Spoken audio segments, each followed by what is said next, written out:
seguinte, nós vamos conversando e os assuntos vão surgindo naturalmente, né?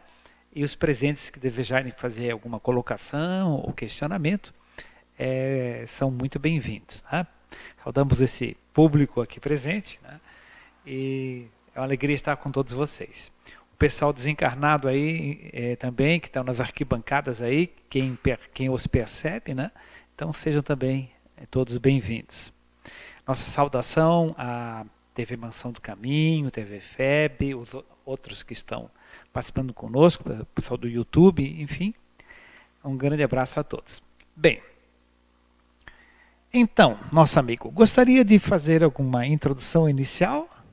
Ou gostaria que a gente fizesse um questionamento? Como é que nós faremos?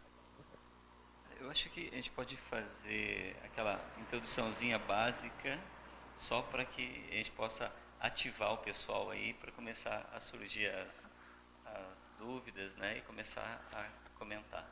Muito bem, à vontade. Então, vamos lá. Bom, o tema, então, evolução das espécies, é uma coisa que, do meu ponto de vista, é fundamental que a gente tenha um conhecimento de saber de onde viemos e o que somos, na verdade, em função de que nós temos uma estrutura física comandada por uma mente que é uma porção imortal, eterna. Inclusive, é até título do seu primeiro livro, né? A Mente Imortal, não é isso? É o quarto. É o quarto, A tá mente bom. imortal, é o Tá. quarto. A Mente Imortal, perfeito. Mas o que o fato de nós sabermos esse processo evolutivo desde o surgimento da primeira estrutura física, o surgimento da nossa mente, isso nos revela muita informação do nosso presente e da projeção do nosso futuro, porque a gente está no meio do caminho, né? Ou talvez assim antes do meio ainda, né? Então tem muita jornada pela frente. Então eu sempre, por várias vezes, já tive a oportunidade de falar a respeito desse tema, né, nos livros. Aqui já conversamos várias vezes também. Mas é um assunto que eu gosto de falar justamente porque eu acho que ele traz um amadurecimento mental para quem acaba aprendendo esse funcionamento. Então é preciso que a gente separe o processo evolutivo físico do mental. Quando eu digo mental, às vezes, por estar no Instituto de Cultura Espírita, o pessoal questiona, tá, mas onde é que está o espírito aí? Fala da mente, mas e cadê o espírito? Quando eu falo da mente, eu falo de todo o conhecimento que foi armazenado durante toda a existência de cada ser. E isso é o cerne do espírito. Ou seja, quer completar? Pode falar. Me lembrei agora de uma famosa frase do doutor, professor também, de Joseph Banks Rhine, da Duke University, né, nos Estados Unidos, que ele fala: a mente é extrafísica. Né? Então, é exatamente dentro dessa linha. Né? Então, se a mente é extrafísica, é algo, evidentemente, além da matéria, né? Ou seja, está na dimensão espiritual, realmente. Né? É isso. E assim, é lógico que a gente, nesse tempo que a gente vai estar aqui, a gente não vai poder abordar assuntos mais profundos, então, de certa forma, trazer de forma um pouco mais superficial, mas que é o resumo da situação, para que a gente possa depois ter dúvidas e aí investigar e ir atrás das dúvidas. Então, vamos imaginar num processo evolutivo, vou começar com o processo evolutivo do planeta Terra, porque é mais próximo do que a gente fala. Mas aí existem algumas perguntas na doutrina espírita que fazem relação, que também perguntaram, fazem relação os espíritos que hoje habitam a Terra, eles foram criados na Terra? A maioria talvez não, mas um grande número sim. E é desses que eu estou falando. Exato. Até para corroborar o que você está falando, que se alguém quiser pesquisar no Livro dos Espíritos, essa referência está na pergunta 607 A e B, onde fala que a grande maioria dos espíritos hoje na fase humana não começaram a fase humana na Terra. Então, só para corroborar exatamente essa informação, que é genuinamente espírita dentro do processo de codificação básico, né? Desde 1857. Isso, exatamente. Então, como que funciona?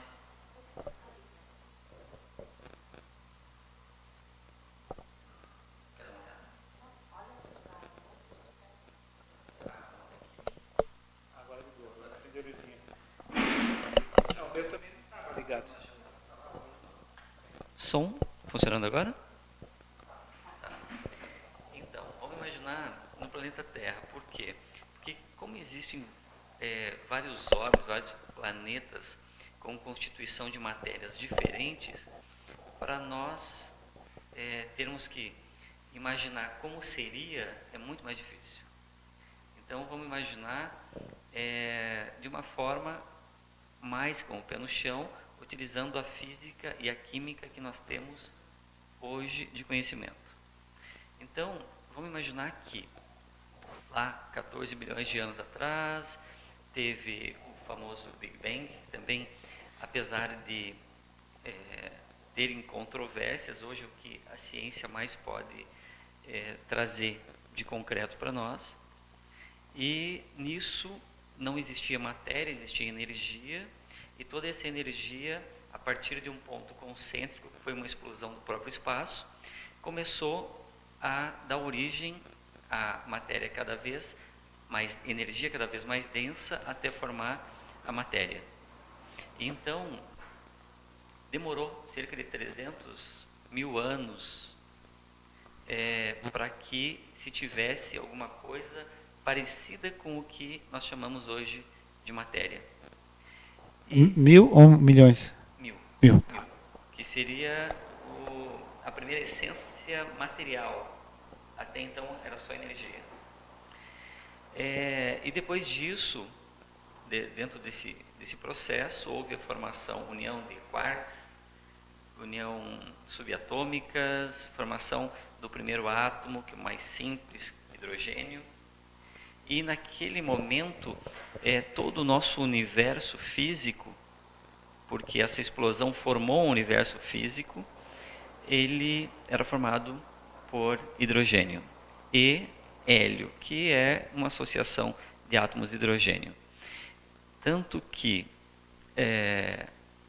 hoje a gente sabe que os átomos e as massas atômicas, elas foram somadas, formadas, forjadas a partir de altas temperaturas, porque formavam-se estrelas, essas estrelas explodiam e essas altas temperaturas uniam massas atômicas e formavam átomos cada vez mais pesados.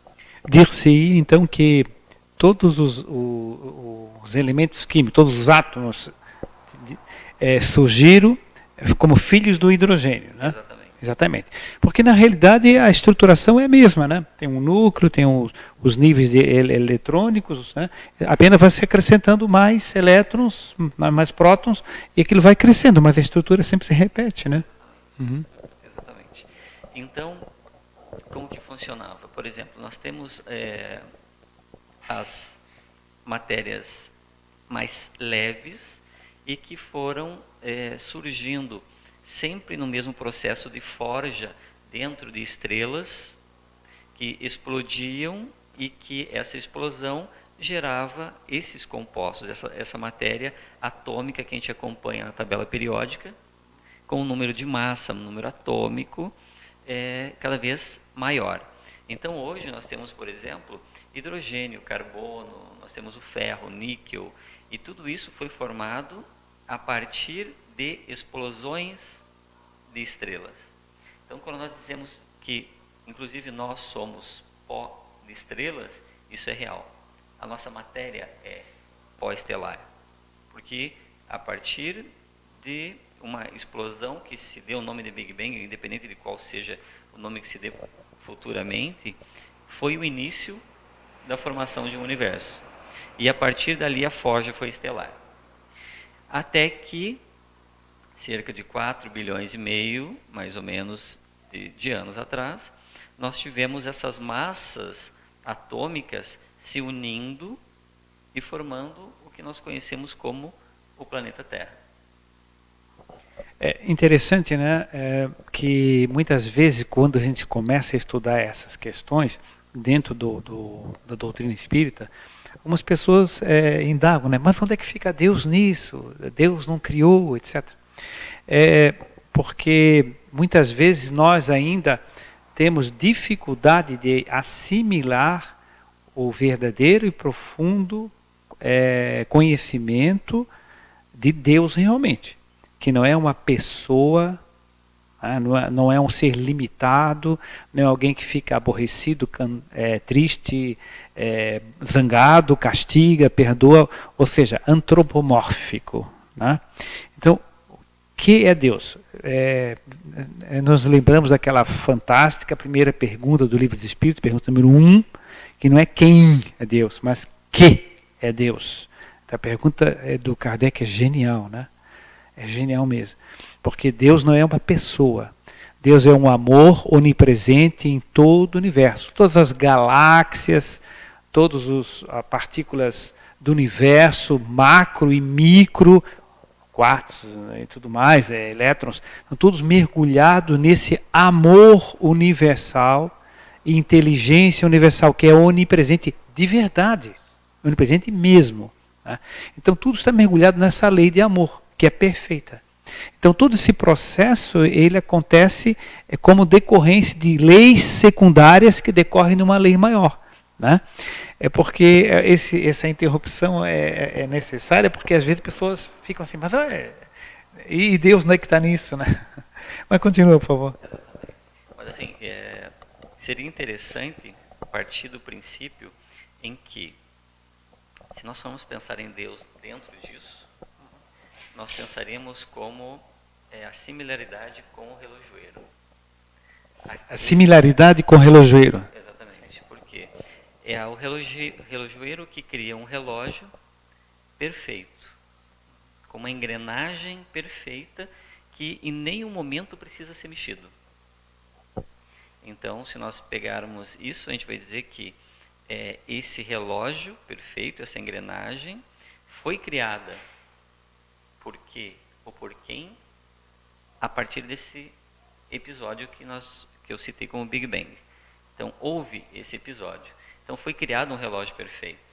Um relógio perfeito que é o universo físico que nós conhecemos. Com suas leis físicas, com as suas forças, com as interações entre os corpos. E é uma lei que é incontestável. E eu diria que ela jamais vai fugir de forma nenhuma às leis que a gente conhece da física e da química. Porque é desnecessário, seria fantasioso acreditar que seria Deus criando essa engrenagem perfeita, ia precisar que fosse burlado em algum momento. Então, seria, do meu ponto de vista, não seria lógico pensar. As próprias leis físicas, leis químicas, ou leis da natureza, são as leis de Deus. Não é verdade? Eu me lembro agora de Emmanuel, né? E que diz o seguinte: a natureza é o livro divino, onde Deus escreve, entre aspas, a história da sua sabedoria. Né? Exatamente. Então, assim, se nós partirmos daí, a gente vai ver que nós fazemos parte de um conjunto perfeito. E tudo que advir daqui é perfeito. Então, pela falta de conhecimento, pela etapa evolutiva que nós vivemos, a gente tende a acreditar em coisas fantasiosas. A gente acredita em pecado, a gente acredita em pagar dívidas. Tem algumas coisas que são desnecessárias, injustiçados. Então, isso, se nós formos ver, e seguir esse processo evolutivo que eu vou tentar passar o mais... Depois seria bom você esclarecer a questão do pagar dívidas, porque muita gente agora já... Opa, como é que é a história? Né? Mas tudo bem. Vamos ver se a gente chega lá então. Tá, mas o que acontece? Então, dentro desse processo evolutivo, nós tivemos a formação inicialmente da matéria. Dentro desse processo evolutivo material, formação dos diferentes elementos. O que são esses elementos? Os elementos que formam todo o universo e que refletem luz, alguns deles, e por isso a gente consegue ver. E aqueles que não refletem luz, que a gente não consegue ver. Lembrando que a nossa visão ela é restrita a uma faixa de luz visível. Acima e abaixo a gente não consegue ver. Tá? Então, quando nós... antes de nós, na verdade, quando existia já um conjunto de elementos que nós chamamos de orgânicos, que é carbono, nitrogênio, oxigênio ainda não, mas nitrogênio e fosfatos, nós tivemos elementos capazes de formar um circuito fechado, e esse circuito fechado capaz de manter energia vital. Quando eu digo isso, aí entra numa parte assim, mas isso aqui não está bem claro fisicamente, quimicamente, como é que funciona isso? Porque muita gente fala isso. É uma unidade vital. A célula é uma unidade vital. Mas o que a gente quer dizer? Uma unidade vital quer dizer uma unidade que tem vida. Mas de onde é que veio a vida? A partir de onde que a gente fala assim, bom, a partir daqui é vida, antes disso não era vida. Então, em determinado momento, essas estruturas que eu citei, que são elementos químicos que estão na tabela periódica, eles estavam dentro de um oceano primitivo. Morno. E com muita descarga elétrica. O que aconteceu? Nós temos uma coisa chamada, que a gente aprende em biologia, que é a diferença de potencial elétrico. Agora vai entrar numa parte meio chata, mas necessária, tá? Para que a gente possa definir o que é vida. Então, vamos imaginar uma estrutura que alguns chamaram de coacervados, ou pequenas gotículas de gordura, que eles tinham uma membrana em volta. E essa membrana era lipoproteica.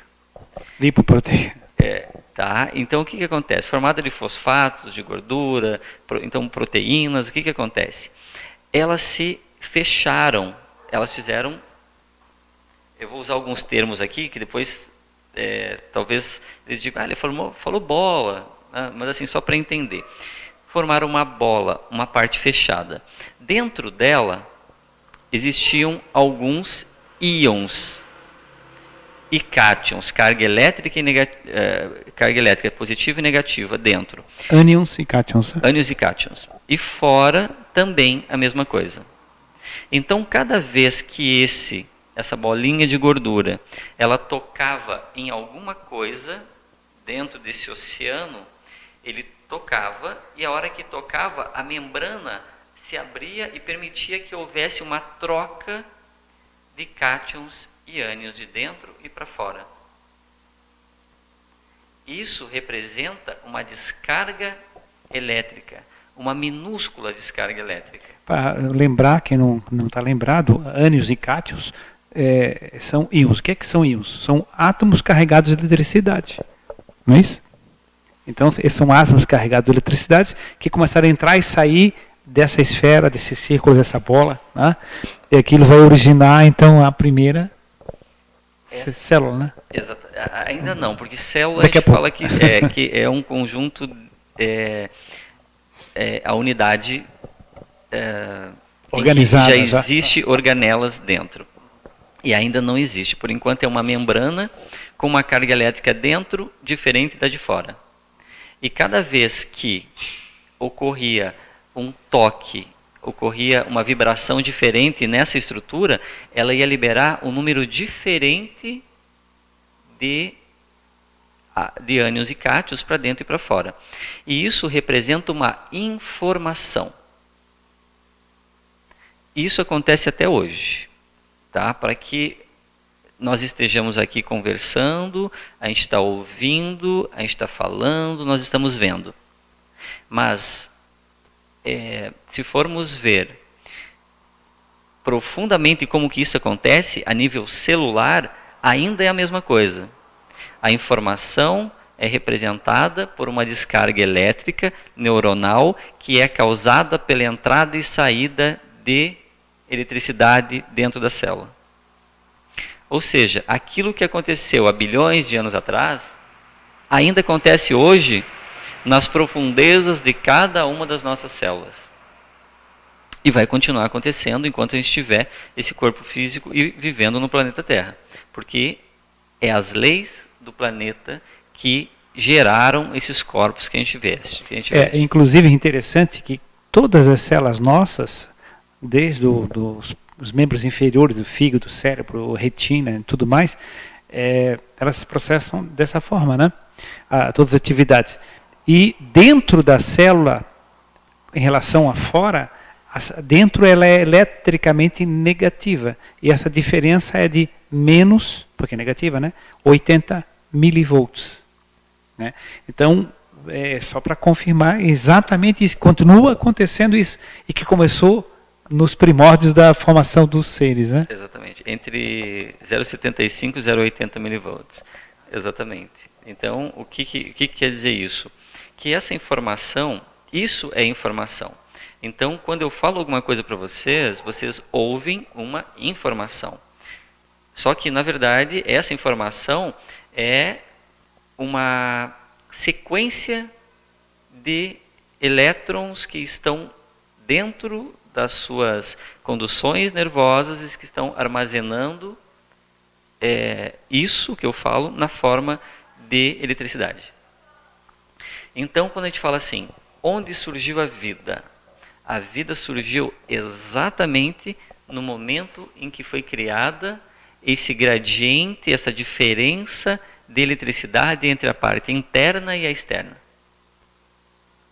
Isso é vida. Lembrando que se a gente pegar lá o Livro dos Espíritos, fala no fluido vital e o princípio vital. O princípio é a consequência, né? É o adjetivo. Agora, energia vital ou fluido vital é esse fluido, essa energia que confere o atributo, a consequência ou o princípio da vida, o princípio vital.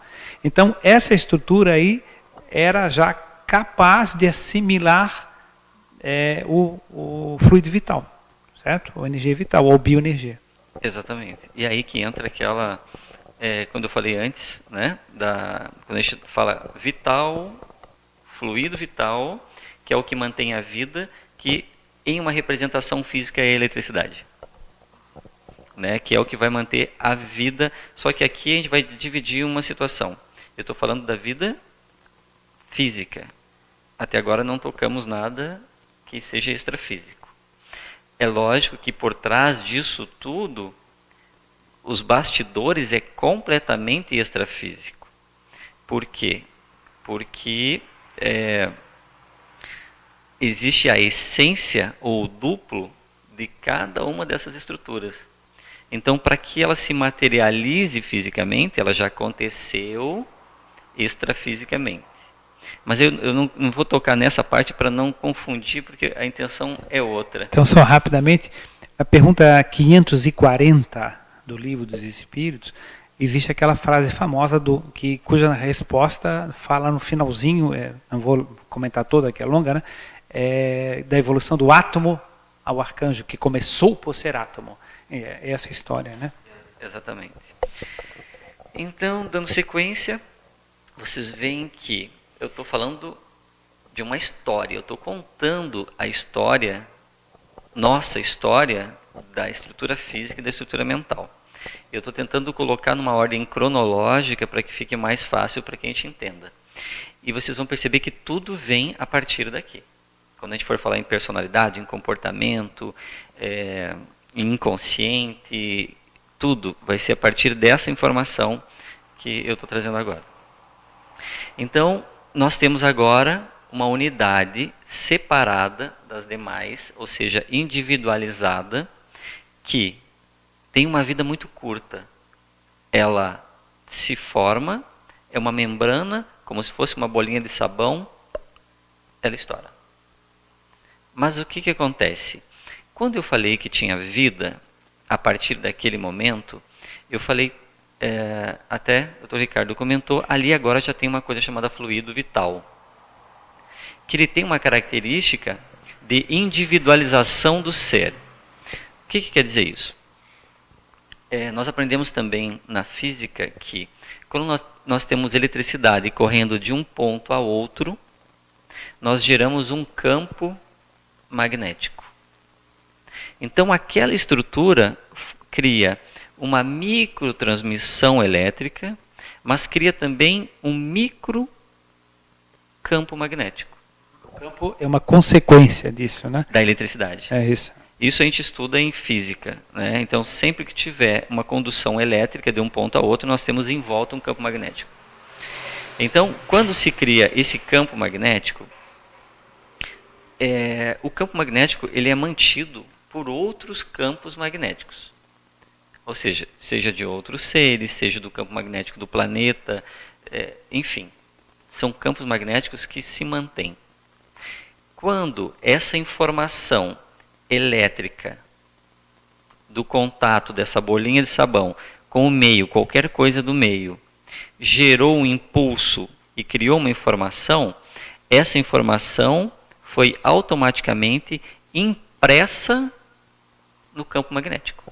É interessante o seguinte, né? Lógico que você vai explicar depois, mas vocês vejam como já está se estruturando aí aquilo de arquivar a informação aí, né? Aí, não querendo cortar, essas interrupções são propositais também, porque como o assunto é bastante assim, não é um assunto corriqueiro, se a gente deixar às vezes o expositor falar, muita gente que não está acostumado acaba cansando, né? Então a gente dá essas quebradinhas assim para a gente não perder toda a sequência que é fantástica, né? Eu gosto muito de trazer o Dr. Júlio aqui. Mas então vocês vejam só que é como se estivesse estruturando os arquivos do inconsciente, não é isso? Mas segue. Exatamente. Então o que acontece? Agora nós geramos uma informação que não é mais puramente física. Agora ela se arquivou num campo bioeletromagnético. É lógico que eu dei o exemplo de uma condução elétrica, mas a condução elétrica que a gente conhece, perto do campo magnético que ela gera, da luz, né, ela é muito grosseira, é diferente da bioeletricidade e do campo biomagnético, que é muito mais sutil, direcionado muito mais para a informação. Então, esse campo magnético, ele é eterno. Por quê? Porque ele não vai morrer. Quem morre é a estrutura física. Aquela bolinha de sabão, ela nasceu porque juntou as unidades orgânicas, ela se fechou com uma carga elétrica interna e outra externa, ela trocou informações, uma vida curta ela estourou, mas o campo magnético dela permanece. Então, se a gente for dar um nome, qual foi o nome da primeira célula? João. Da primeira célula não, desculpa, da primeira estrutura. João, perfeito. Ela morreu? Morreu, porque ela estourou. Mas o João continuou? Continuou. Como? Como um campo bioeletromagnético da célula, da estrutura que ele foi antes, que era o João. Então nós temos o primeiro reencarne de uma unidade com uma informação muito pequena. Pergunta 540, desde o átomo. Só para ver que isso está confirmado. Então, partindo daqui, agora nós temos um João extrafísico. Tá? Eu dei na verdade, assim, isso aqui é para descontrair, que eu dei o nome de João, mas para fazer essa associação, né? Porque era uma estrutura extrema, era um campo magnético extremamente primitivo, porque tinha informações muito sutis, quase as informações de uma estrutura como se fosse uma pedra que ele tocou, como se fosse uma vibração mais forte da água, um calor, uma descarga elétrica, alguma coisa assim. A partir dali, essa unidade, esse campo magnético, ele já tem uma informação. A hora que uma outra estrutura orgânica se forma, ele tem o quê? Fluido vital. Então, a hora que se formou uma nova estrutura fechada, capaz de reter vida, atrai. É uma quimiotaxia.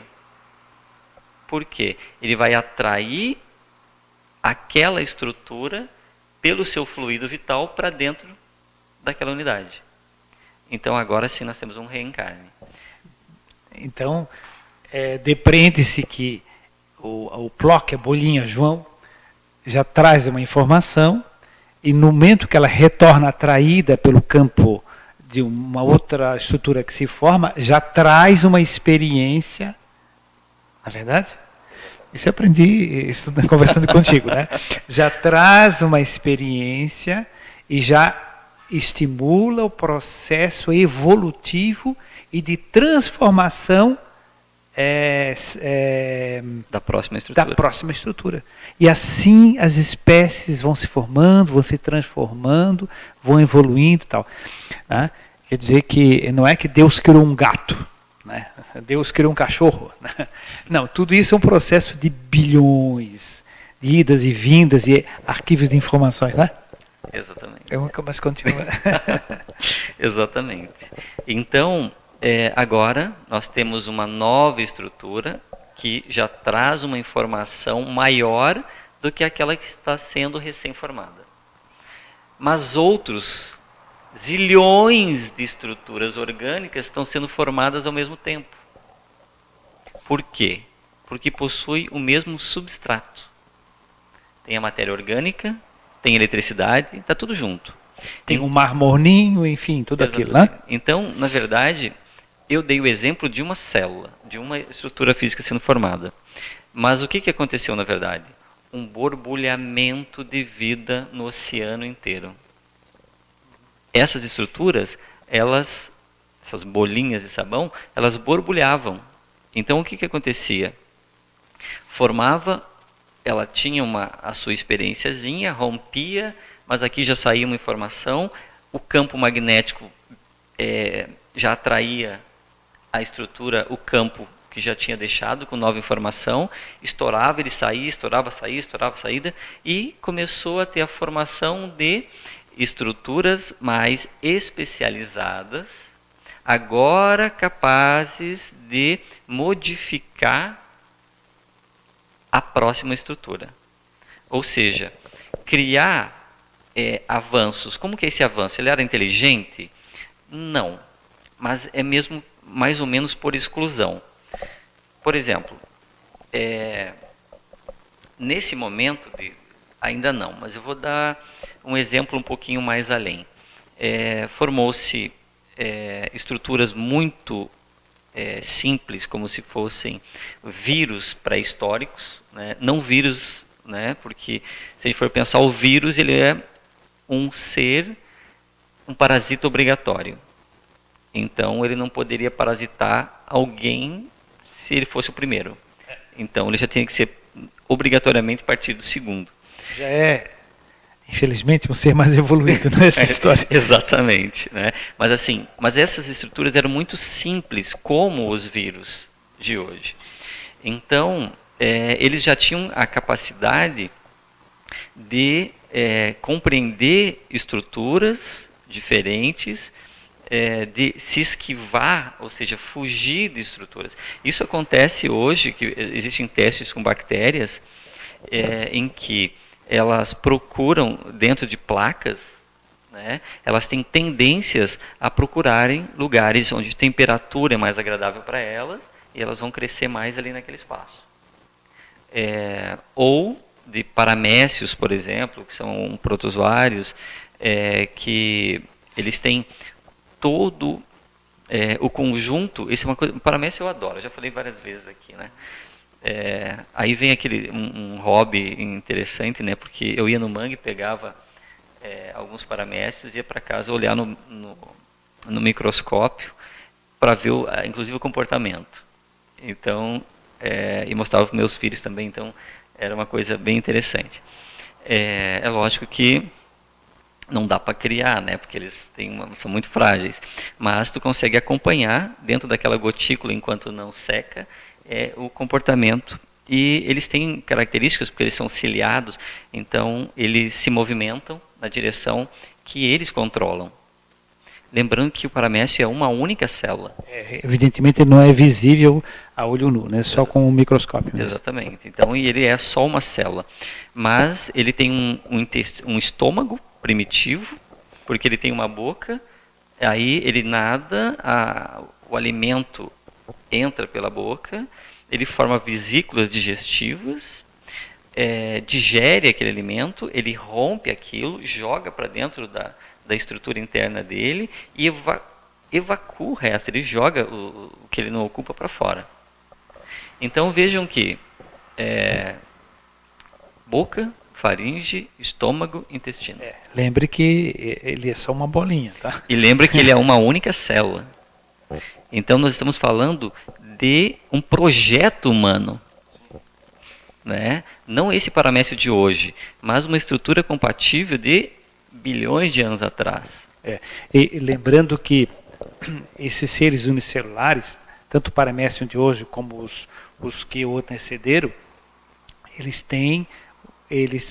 têm um princípio espiritual, um princípio extrafísico, que mais tarde, na fase humana, bilhões de anos depois, chamar-se-á espírito. Né? Então, ele não é um espírito ainda, é um princípio, uma fagulhinha energética, né? Que ali está e que é perfeita, porque veio de um ser perfeito. Né? Por isso, o processo evolutivo é automático e inexorável. Não tem como não evoluir, né? Exatamente. E perfeito. Né? Então, completamente perfeito. Nós somos moldados pelas estruturas do meio. Né? Então, isso é uma coisa muito bonita, assim, nós somos plasmáveis. Então, se a gente pega um ser e coloca num determinado lugar,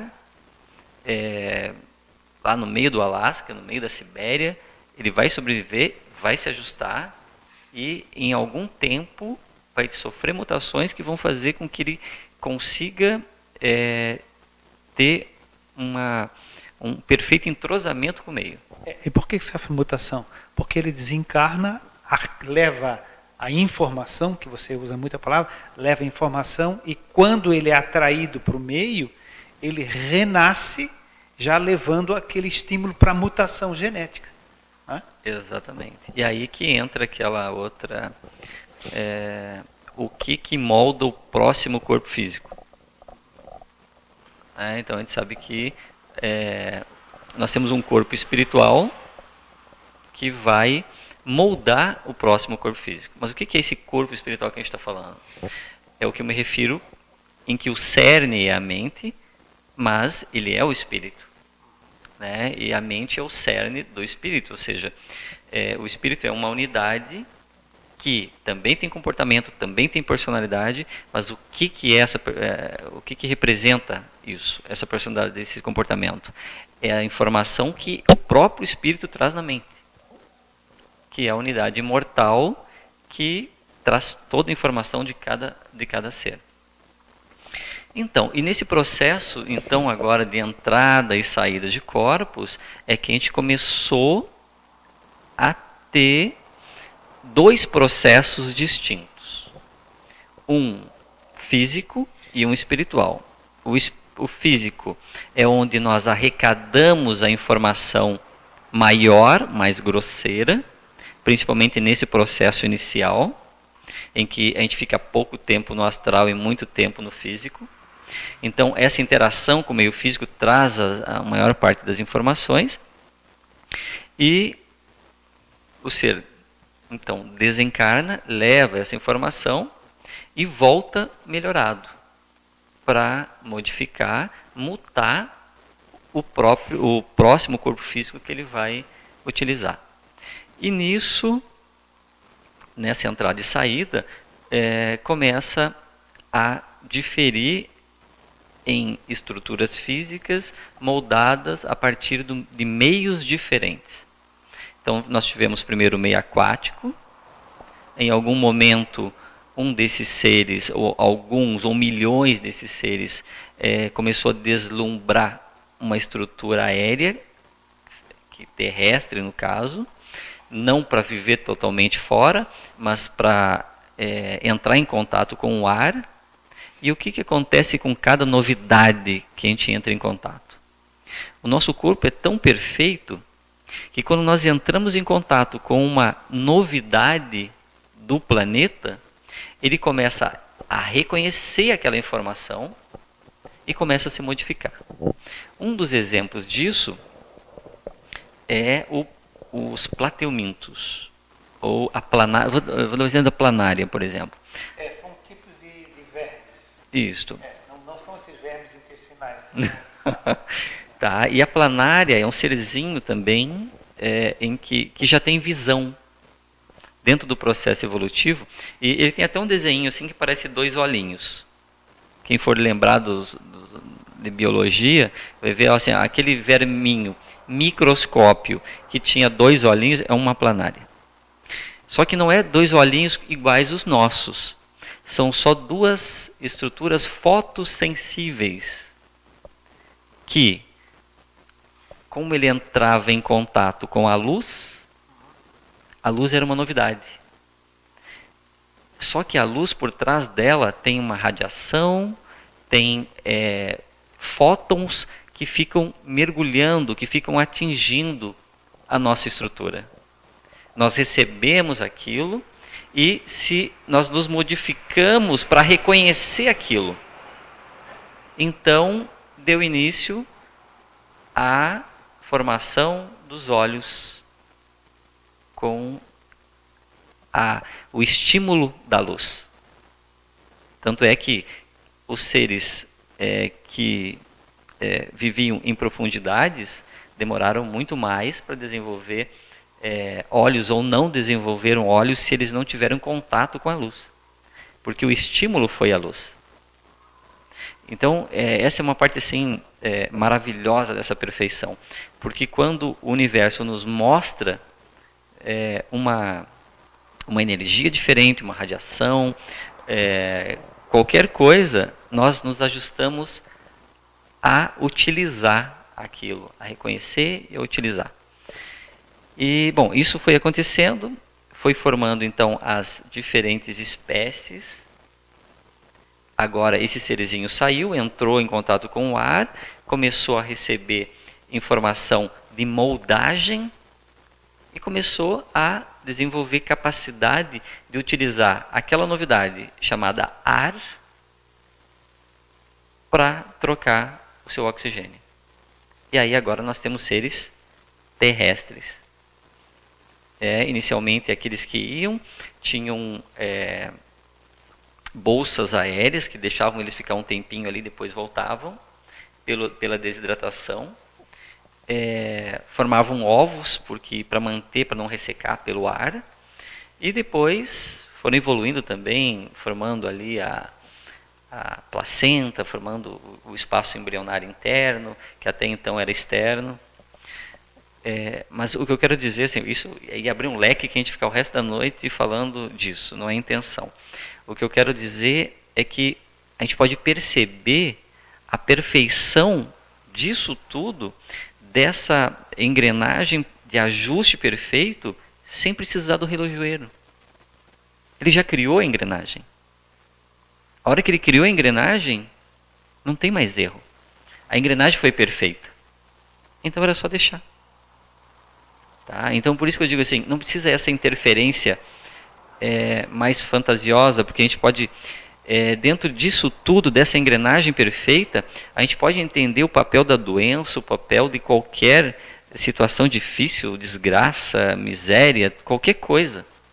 A gente pode entender que isso tudo faz parte desse processo que também é perfeito, né? Só que nem sempre a gente consegue entender, como eu falei, pela etapa evolutiva que a gente está. No livro Evolução em Dois Mundos, inclusive, né, do André Luiz, é um livro da editora FEB, né, fala de... Ele usa uma série de sinônimos para se referir a grandes sábios da espiritualidade que acompanham esse processo, energizam esse processo, embora ele tenha a lei natural, automática da biologia, da química, da física, que são leis universais, né? Mas eles acompanham esse processo, inclusive quando esses seres desencarnam, paramécia, bactéria desencarnando é uma piada, né? mas desencarnam, né? Desencarnam, eles são inclusive trabalhados no extrafísico por grandes sábios da espiritualidade. Só que o sábio lá é um sábio amoroso, né? Não é só um cientista, né? Então, esse processo ele acontece nos dois níveis, nos dois planos. Aí o livro Evolução em Dois Mundos, né? Mas segue. Aqui eu entro com uma outra similaridade, em que entra essa situação. Eu falei que a engrenagem é perfeita. Eu falei que se nós temos um Deus que criou essa engrenagem, se o Deus é perfeito, a sua obra, consequentemente, também é. Então, ela não precisa de interferência. Ponto. Se precisasse de interferência, não seria perfeita. É assim que funciona. De qualquer jeito, vamos fazer uma similaridade com o obstetra. O ser, no caso a mulher, ela vai ter o seu filho. Precisa do obstetra? Não. Não precisa do obstetra. Porque por milhões de anos ou da fase humana, nunca precisou do obstetra, né? E o obstetra, ele tem poucas décadas, né? Antes disso era a parteira e tal, mas assim, de qualquer forma, não precisa. E na fase pré-humana, inclusive, ocorria naturalmente, né? Exatamente. Na humana aconteceu, ocorre naturalmente hoje, né, entre os indígenas e em alguns lugares. Mas assim, ocorre. Naturalmente, a engrenagem perfeita vai fazer com que, quando ocorrer o amadurecimento do feto, vai ter a contração do útero e expulsão. Ponto. A criança vai nascer. É lógico que, com o advento do obstetra e da parteira, facilitou muito. Ajuda. Mas não quer dizer que foi necessário. Então, essa é a mesma interferência em que ocorre no plano astral, com uma similaridade disso. Com ou sem a interferência, sempre aconteceu. Porque esses de hoje, os sábios então de hoje, que o Dr. Ricardo comentou, em um momento não existiram. E decorreu normalmente. Porque se houve um princípio, dentro desse princípio também não haviam esses sábios. Então, e aconteceu. O que acontece é que agora se consegue suavizar, talvez acelerar, com a energia deles, como o obstetra ajuda o deslanchar do parto.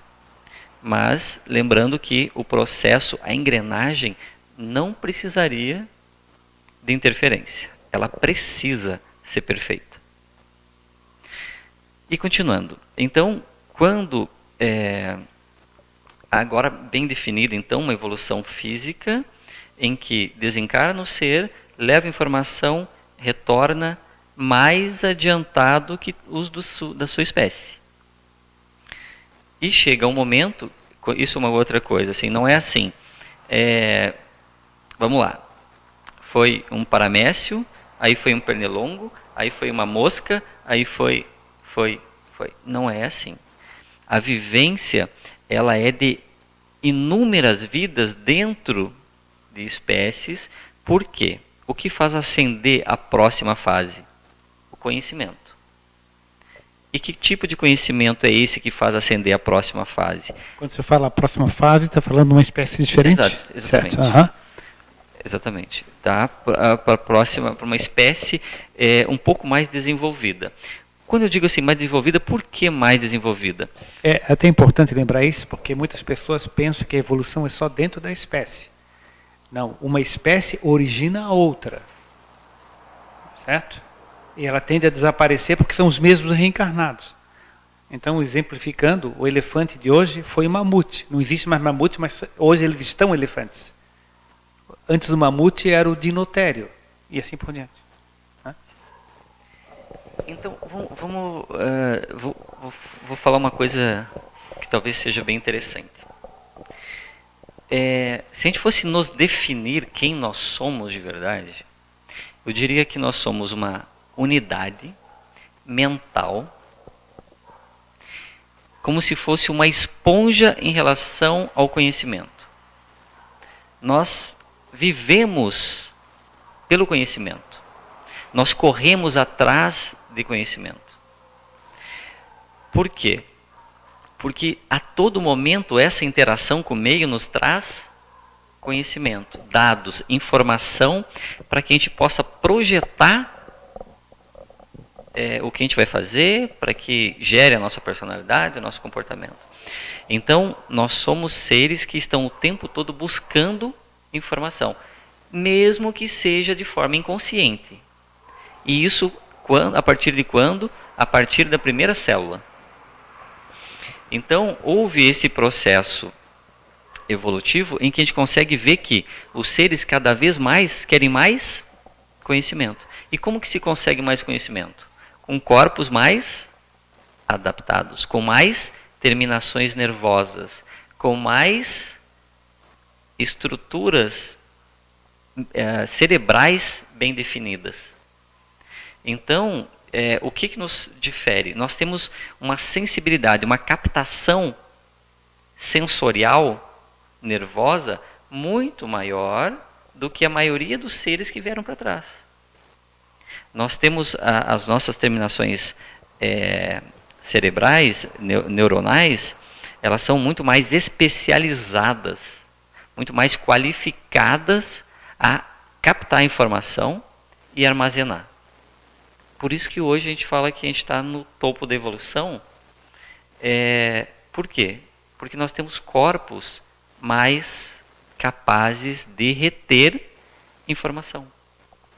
Então, topo transitório, né? Porque, transitório, exatamente. Por isso que eu falei que nós estamos bem atrás e os nossos corpos vão mudar muito, como já vieram mudando. Por quê? Se a gente quer informação, está faltando muita captação de informação. A nossa pele é muito grosseira. Imagina se a gente tivesse uma pele que fosse capaz de permitir que a gente percebesse ondas sonoras, ondas magnéticas. Se os nossos olhos pudessem ver não uma frequência de luz visível como a gente vê, mas acima e abaixo. Abaixo, a ponto de a gente ver a luz do controle remoto da TV, seria um patamar. E lá embaixo, uma frequência tão pequena que a gente pudesse ver desencarnados. Ou seja, isso está lá na frente no nosso processo evolutivo físico. Né? Então, muitos... 5 minutos? Nem chegamos no 10% do que a gente ia conversar hoje. Bom, mas assim, eu vou tentar nesses 5 minutos, então, compor pelo menos a base. Segue. Então, o que a gente tem? Estruturas físicas em que são responsáveis pela captação de informações. Essa captação de informação é armazenada num campo bioeletromagnético que nós chamamos de mente, que é imortal. E que tem à sua volta a estruturação espiritual em todos os seus corpos, que é o que a gente vê e define como um ser espiritual, mas que ele é movido, ele tem o seu comportamento em função das decisões que os dados mentais que ele tem foram acumulados durante toda a sua existência, desde lá de trás. Então, dispondo disso, a gente vê que as pessoas têm comportamentos, as pessoas têm personalidades diferentes, em função dos dados mentais que elas trazem. E por isso somos todos diferentes, porque nós tivemos raízes diferentes. Né? E todo esse processo... chamando a Giovana? Sim. Pode falar. Tá, e todo esse processo evolutivo, ele vai continuar. E nós vamos continuar retendo cada vez mais informação, e é isso que faz o próximo patamar. Nós estávamos lá atrás falando que existem várias vidas numa espécie. E por que a gente então pula para uma outra espécie? Porque nós chegamos num grau em que a captação daquela informação, aquele corpo já não representa mais tudo aquilo que a gente pode adquirir de informação. Então nós temos dois caminhos. Ou moldar um corpo melhor, ou utilizar um corpo melhor. Hoje, dentro do processo de evolução do planeta, nós temos uma escadaria de várias espécies em que o ser recebe a informação de toda aquela linha evolutiva que é composta por várias espécies, recebe essa informação e passa para o próximo degrau, que é uma espécie com uma qualificação, uma captação de informação melhor. Passou essa para uma próxima. Mas não era assim, porque a gente começou num processo evolutivo anterior que não tinha o próximo degrau.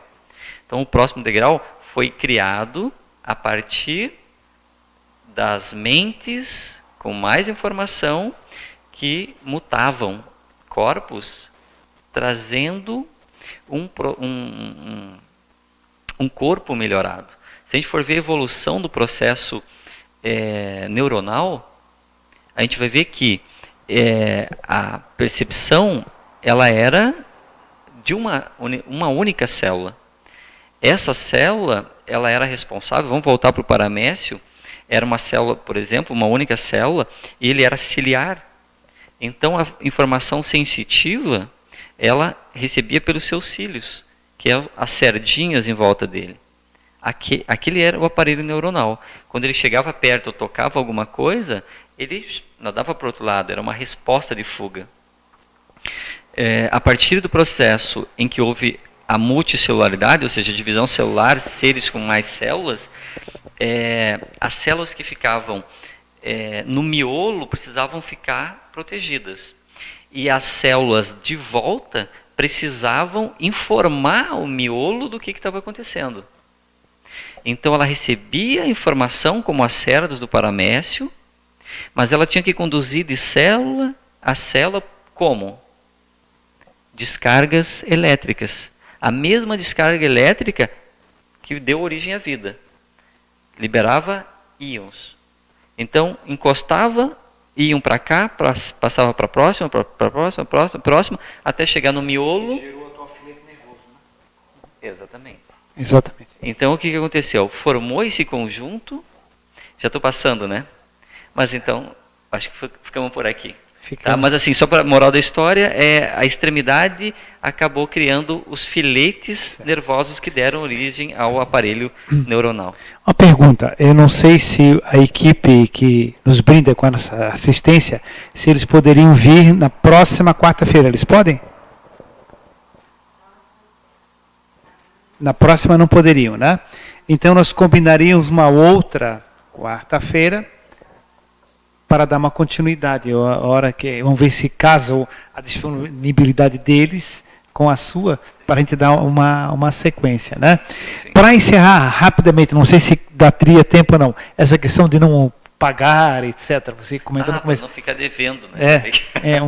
É justamente isso, porque dentro, a gente fala de algumas coisas, por exemplo, existe um problema kármico em que você tem que pagar uma dívida kármica.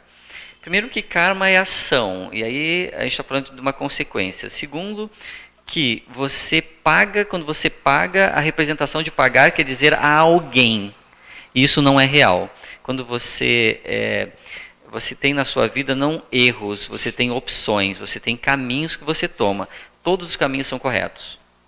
O que acontece é que dentro de um processo evolutivo em que se desenvolveu grupos de seres vivendo em comunidade, desenvolveu-se também um código moral em que fazer mal ao outro está errado. Mas o que eu quero dizer com isso? É que as pessoas têm opções.